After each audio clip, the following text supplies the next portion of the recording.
যখন কাফের মুশরিকরা মুসলিমদের উপর অত্যাচার চালাবে, নির্যাতন করবে এবং আমাদের উপর হামলা করতে আসবে, মুসলিমরা কি ঘরে বসে থাকবে? প্যালেস্টাইনের ভাই বোনদেরকে যে মনে করেন যে মেয়েরা তুলাধুনা করে ফেলাচ্ছে, ওরা কি ঘরে বসে খালি সালাম দিব ওদেরকে, ললিপপ খাবে? এখন ওরা যদি বের হয়ে কিছু প্রতিবাদ করে তাহলে ওরা জঙ্গি হয়ে যাবে? পশ্চিমারা যা শিখায়, কিছু আছে আলেম নামের জালেম, ওইটাই শেখে। পশ্চিমারা যা শেখায় ওইটাই শেখে। পশ্চিমারা এই শব্দগুলোকে সারা বিশ্ব বিতর্কিত করে দিল, যাতে এই শব্দ উচ্চারণ করতে মানুষ ভয় পায়। এখন দেখেন এই শব্দ উচ্চারণ করতেই মানুষ ভয় পায়। তো তোমার তো এর বিপক্ষে অবস্থান নেওয়ার কথা ছিল, তুমি তো এর পক্ষে গেলা কেন? মোনাফেক পতাকা। তো মোনাফেক চিন্তা হলে এভাবে চিনতে পারেন।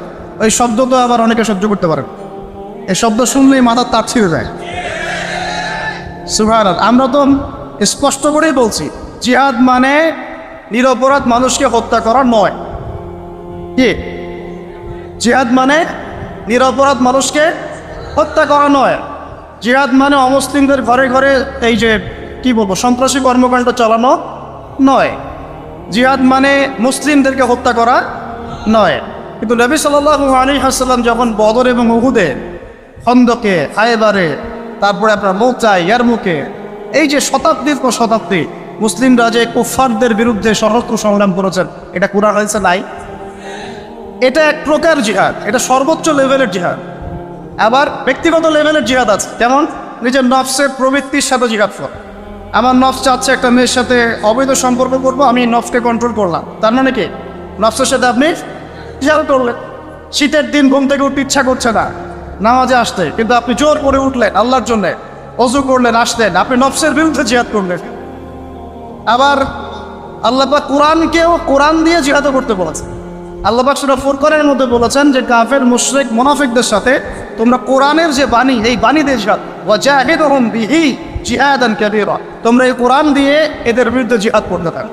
এখানে কোরআনের জ্ঞান দিয়ে জিহাদের কথা বলা হোক, তাহলে কয়ভাবে হলো? নফসের সাথে হলো, জ্ঞান দিয়ে হলো, তারপরে মাল দিয়েও জিহাদ হয়, অর্থ সম্পদ দিয়ে। ওয়াজাহিদু ফি সাবিলিল্লাহ বিআমওয়ালিকুম ওয়া আনফুসিকুম, তোমরা মাল দিয়ে আল্লাহর পথে মাল ব্যয় করো, সম্পদ ব্যয় করো, এটাও জিহাদের অন্তর্ভুক্ত। ওয়া আনফুসিকুম, নফস ব্যয় করো, সময় দাও, এই যে নফসকে ঢেলে দাও, এটাও জিহাদ। আর সর্বোচ্চ লেভেল কোনটা? যখন কাফের মুশরিকরা মুসলিমদের উপর অত্যাচার চালাবে, নির্যাতন করবে এবং আমাদের উপর হামলা করতে আসবে, মুসলিমরা কি ঘরে বসে থাকবে? প্যালেস্টাইনের ভাই বোনদেরকে যে মনে করেন যে মেয়েরা তুলাধুনা করে ফেলাচ্ছে, ওরা কি ঘরে বসে খালি সালাম দিব ওদেরকে, ললিপপ খাবে? এখন ওরা যদি বের হয়ে কিছু প্রতিবাদ করে তাহলে ওরা জঙ্গি হয়ে যাবে? পশ্চিমারা যা শিখায়, কিছু আছে আলেম নামের জালেম, ওইটাই শেখে। পশ্চিমারা যা শিখায় ওইটাই শেখে। পশ্চিমারা এই শব্দগুলোকে সারা বিশ্ব বিতর্কিত করে দিল, যাতে এই শব্দ উচ্চারণ করতে মানুষ ভয় পায়। এখন দেখেন এই শব্দ উচ্চারণ করতেই মানুষ ভয় পায়। তো তোমার তো এর বিপক্ষে অবস্থান নেওয়ার কথা ছিল, তুমি তো এর পক্ষে গেলা কেন? মোনাফেক পতাকা। তো মোনাফেক চিন্তা হলে এভাবে চিনতে পারেন। কোরআন সুন্নাহর কিছু অংশ মানবে, কিছু অংশ মানবে না। কিছু অংশ জাদুল্যমান মানবে, জাদুল্যমান মানবে না। এক ভাইয়ের কথা মনে আছে আমার, মনে পড়ে গেল, তার নামটা নিয়েই নেই। আলোকিত জ্ঞানী প্রোগ্রাম দেখেছিলেন? শাহাদাত হুসাইন খান ফয়সাল, নাম শুনেছে? উনি হচ্ছে প্রথম চ্যাম্পিয়ন। মাশাআল্লাহ, আমি তার সাথে কিছু সময় কাটিয়েছি দিনী মুযাকারাতে। মানুষকে চিনতে হলে অল্প সময় যথেষ্ট হয়। আপনি যখন বড় আলেমদের কাছে যাবেন, 10 মিনিট বসলে বুঝতে পারবেন তার জ্ঞানের গভীরতা কত বেশি। বেশি সময় লাগছে না, 10 মিনিট। হ্যাঁ, 10 মিনিট তার আচার আচরণ আখলাক থেকে বুঝতে পারবেন যে তার মধ্যে তাকওয়া কতটুকু আছে। সেই ভাইয়ের সাথে একদিন মুযাকারা হচ্ছিল, আবার কিন্তু জ্ঞানীতে প্রশ্ন করেছিলেন তিনি, মানে সবাই পরীক্ষা দিবে, তিনি প্রশ্ন করছেন, ওনাকে দায়িত্ব দেওয়া হয়েছে। তো অনেকে ওনাকে জিজ্ঞাসা করছিল যে ভাই আপনি তো বদর, উহুদ, খন্দক, হুদায়বিয়া এইসব নিয়ে বেশি প্রশ্ন করছেন, এই জন্য আবার অনুষ্ঠান বন্ধ না করে দেয়। কথা বুঝতে পারছেন? তখন সে ভাই আমার সামনে একজনকে জবাব দিলেন, জাস্ট আমি শুনলাম অনেক কি বল। তিনি বললেন, এই যে আমার কাছে রাসূলের সিরাত আছে, সিরাত মানে তো বোঝেন রাসূল সাল্লাল্লাহু আলাইহি ওয়াসাল্লামের জীবন, রাহিবুল মাকতুম বা যে কোনো বই, রাসূলের সিরাত আমি তোমাকে দিলাম। তুমি এখন এই সিরাত থেকে মাগাজি, মাগাজি মানে রাসূল সাল্লাল্লাহু আলাইহি ওয়াসাল্লামের অভিযান, বুঝতে পারছেন কি কথা? গাজওয়া এবং সারিয়া, যেগুলোকে মাগাজি বলি আমরা। তুমি রাসূলের সিরাত থেকে মাগাজিগুলোকে বাদ দিয়ে বাকি সিরাত আমাকে দাও দেনি। কতটুকু সিরাত দিতে বড় হবে? বুঝতে পারেন? এখন রাসূলের জীবনে আমি তোমাকে দিয়ে দিলাম, এখান থেকে সব মাগাজিগুলা, গাজওয়াগুলা, সারিয়াগুলা বাদ দিয়ে দাও, বাদ দিয়ে আমাকে একটা সিরাত দেও, দেখ পারো নাকি? বুঝতে পারছি কথা? মানে রাসূল সাল্লাল্লাহু আলাইহি ওয়াসাল্লামের জীবনের একটা বড় অংশ জুড়ে এটাই আছে। মাদানী যুগের প্রায় 10 বছর কি এটাই আছে, মাক্কি জীবনে 13 বছরে নাই। ওইখানে আমরা কিভাবে করেছি? ওইখানে আমরা কথা দিয়ে করেছি, মাল দিয়ে করেছি, নফস দিয়ে করেছি। আর যখন আল্লাহ পাক মদিনায় ক্ষমতা দিয়েছেন তখন একেবারে সশস্ত্র করা। কি সমস্যা? একটা রাষ্ট্রের উপর যদি কুফাররা হামলা করে, মুসলিমরা চুপচাপ বসে থাকবে? তো এটা একটা ফলসিফিকেশন টেস্ট এখনকার যুগে। এই যুগে হক আর বাতিল চেনার একটা ফলসিফিকেশন টেস্ট আছে। এ পশ্চিমাদের গেরানো তন্ত্রমন্ত্র যারা কথা বলে এবং আরস্য নিবদ্ধ করে, কোনো সন্দেহ নাই যে মনের মধ্যে তো নেফাক আছে, কোনো সন্দেহ নাই। আল্লাহ রসুল যদি এই যুগে থাকতেন তাহলে নামগুলো মেনশন করে বলতেন অমুক অমুক অমুক। এই যুগে তো তিনি নাই। একটা অ্যানাউন্সমেন্ট দিব, সেটা হচ্ছে দুই ভাই আরও কিছু ভাই আছে তাদের সাথে, তারা মিলে আপনাদের ভৈরব বাজারের যে এলাকা, এখানে একটা দিনই প্রতিষ্ঠান তারা করতে চায়। এই জন্য পরামর্শ হিসেবে পরামর্শ করার জন্য তারা আমাকে জাস্ট দাওয়াত দিয়েছেন, এর বেশি কিছু হয়েছে।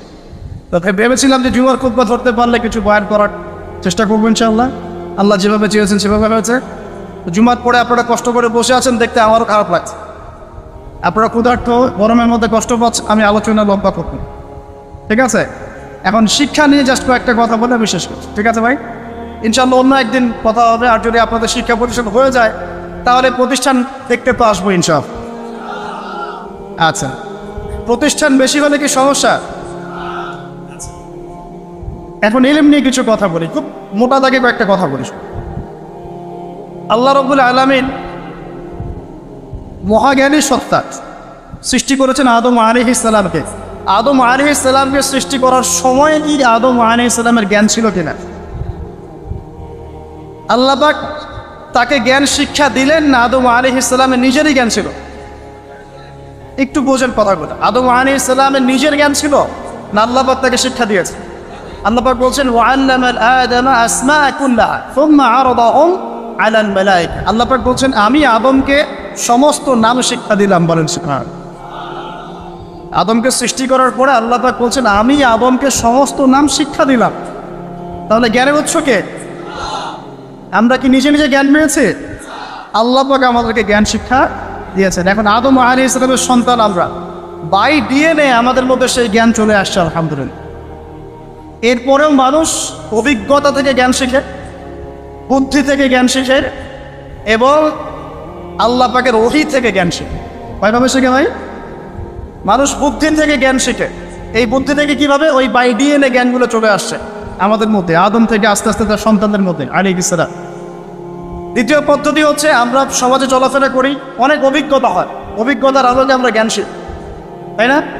একবার যে রাস্তা দিয়ে গিয়েছেন ভুলেও সেই রাস্তা দিয়ে হাঁটেন না, কারণ কি? ওই রাস্তায় ছিনতাইকারী ধরেছে। অভিজ্ঞতা থেকে জ্ঞান শিখেছেন একটা, না হয়? আচ্ছা, আরেকটা হচ্ছে আল্লাহ পাকের ওহী থেকে মানুষ জ্ঞান শিখে। আল্লাহ পাকের ওহী থেকে। ওহী কি জিনিস? আল্লাহ তার পক্ষ থেকে কিছু প্রত্যাদেশ পাঠান। কাকে পাঠান? কার উপর পাঠান? আল্লাহ পাকে নির্ধারিত নির্বাচিত কিছু বান্দার উপরে। যেমন আদম একজন বান্দা, নূহ একজন বান্দা, ইব্রাহিম, মূসা, ঈসা, মুহাম্মদ সাল্লাল্লাহু আলাইহি ওয়াসাল্লাম, প্রত্যেক নবী রাসূল আল্লাহ পাকে নির্বাচিত বান্দা। তাদের প্রতি আল্লাহ পাক তার পক্ষ থেকে কি পাঠান? ওহী পাঠান। এই ওহীটা হচ্ছে জ্ঞানের চূড়ান্ত উৎস। জ্ঞানের কি ভাই? আল্লাহ পাক বলছেন ওয়াকুলিল হাক্কু মির রাব্বিকুম, সত্য তোমার রবের পক্ষ থেকে আসে। ফামান শাআ ফালইউমিন ওয়া মান শাআ ফালইয়াকফুর, যার ইচ্ছা হয় সে সত্য গ্রহণ করুক, যার ইচ্ছা হয় সে অস্বীকার করুক। আল্লাহ বলছেন আল হাক্কু মির রাব্বিক, সত্য তোমার রবের পক্ষ থেকে আসে। ফালা তাকুনান্না মিনাল মুমতারিন, তুমি সন্দেহবাদীদের অন্তর্ভুক্ত হইও না। তার মানে আমরা বুঝতে পারলাম সত্য কার পক্ষ থেকে আসে। এখন এই ওহী হচ্ছে জ্ঞানের চূড়ান্ত মানদণ্ড। এই ওহীর আলোকে যেটা সত্য সেটা সত্য, ওহীর আলোকে যা মিথ্যা সেটা কি? বলেন কথা, আগে উসুলটা শেখে। ওহীর আলোকে যা সত্যতা কি, আর ওহীর আলোকে যা মিথ্যা, ওহীর আলোকে যেটা হক সেটাই হক, ওহীর আলোকে যেটা বাতিল, ওহীর আলোকে যা হালাল তাই কি, ওহীর আলোকে যা হারাম। এখন যদি আমরা সমাজে বলি সুদ হালাল, চলবে? বলে কেন চলবে না? উত্তর কি দিবেন? কারণ ওহির আলোকে সুদ হারাম।